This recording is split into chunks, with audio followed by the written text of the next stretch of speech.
Hidup, bagi sebagian orang, memiliki makna berbeda-beda. Beberapa memutuskan tetap hidup hanya karena terlahir menyenangkan.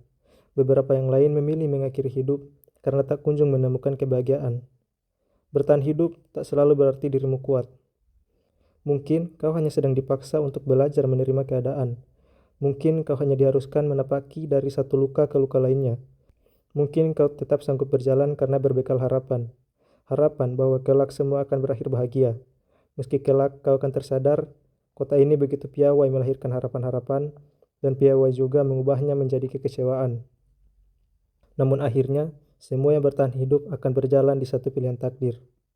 Antara terus hidup karena tidak pernah menyerah mencoba, atau terus hidup karena tidak pernah mencoba menyerah. Membingungkan memang, tapi begitulah hidup. Hanya perlu dijalani, seikhlasnya, serelanya.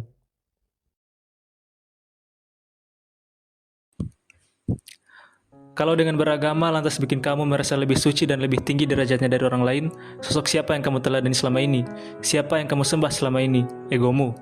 Potongan kalimat tersebut merupakan potongan kalimat dari Juleha, seorang PSK yang merupakan salah satu dari banyaknya karakter dari novel ini.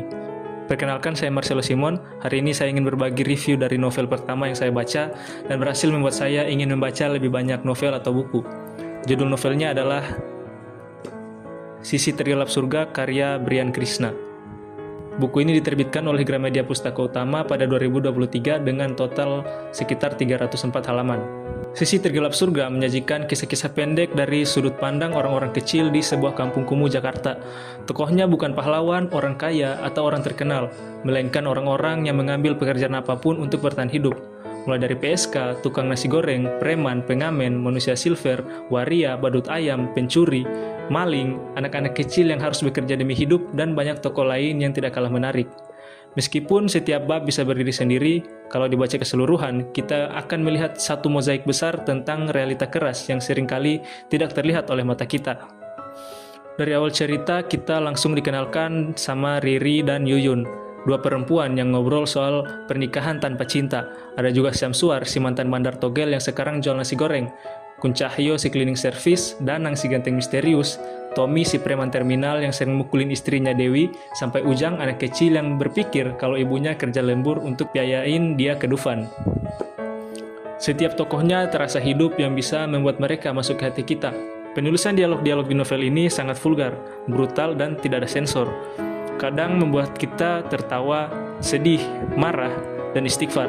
Tapi semuanya punya satu benang merah, bahwa kehidupan tidak selalu adil dan semua orang berjuang dengan caranya masing-masing. Sebelum membahas hal-hal yang menarik dari buku ini, saya mau berbagi dulu menurut saya ada beberapa kekurangan dari buku ini, yaitu kadang tiba-tiba ceritanya sudah selesai, padahal sudah masuk bagian paling seru, dan langsung menceritakan karakter lain. Dan juga dalam novel ini sangat banyak sekali karakter sampai kadang membuat saya berpikir, dia ini tadi siapa ya? Dia itu tadi siapa ya? Tapi tenang, buku ini lebih banyak aspek bagusnya daripada sisi buruknya, jauh lebih banyak. Jujur saja, sebagai pembaca pemula, saya mengira membaca buku itu membosankan, tapi novel ini tidak sama sekali. Yang pertama yang saya suka dari novel ini, yaitu novel ini sering menyelipkan beberapa potongan lagu yang menambah atmosfer dari cerita yang sedang terjadi. Kadang sampai membuat saya berhenti sejenak dan menyanyikan potongan lirik tersebut. Kedua, saya suka bagaimana Brian Krishna menulis dengan gaya yang puitis tapi tetap tajam. Ada bagian yang membuat saya berpikir ulang soal hidup. Ada yang membuat saya ternganga, ada yang membuat saya sedih sampai meneteskan air mata, ada juga yang membuat saya diam cukup lama setelah membaca.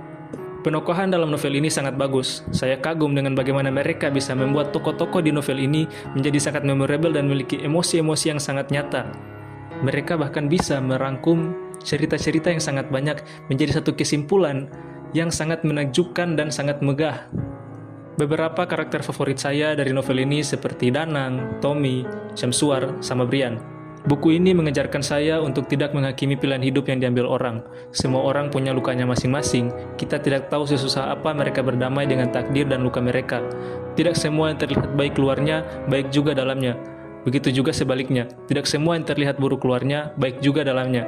Siapa yang menyangka Danang yang bekerja pekerjaan yang hina adalah orang yang sering ibadah 5 waktu dan mengajinya sangat fasih. Siapa yang menyangka Esih yang merupakan gadis paling alim dan suci menyimpan sisi yang sangat buruk. Siapa yang menyangka Tommy yang merupakan orang yang paling ditakuti di kampung sebenarnya hanya menutupi rasa mindernya karena tidak kunjung punya anak. Siapa yang menyangka anak-anak dari Pak Badut Ayam menjadi sangat berpengaruh ke depannya. Dan akhirnya, sisi tergelap surga bukan cuma cerita.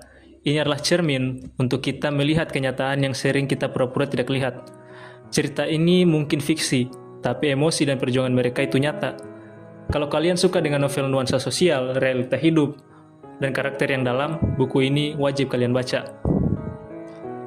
Saya Marcelo Simon dan inilah review jujur dari novel pertama yang saya baca dan sangat saya cintai. Saya kasih rating novel ini 10 dari 10. Terima kasih sudah menonton, sampai ketemu di video selanjutnya dan ingat, jangan milih seseorang hanya dari luarnya, kita tidak pernah tahu apa yang pernah, sedang, atau akan dialami oleh seseorang. Janganlah bermain peran sebagai Tuhan dan menghakimi pilihan hidup seseorang, karena yang berhak menilai manusia hanyalah Tuhan itu sendiri. Terima kasih.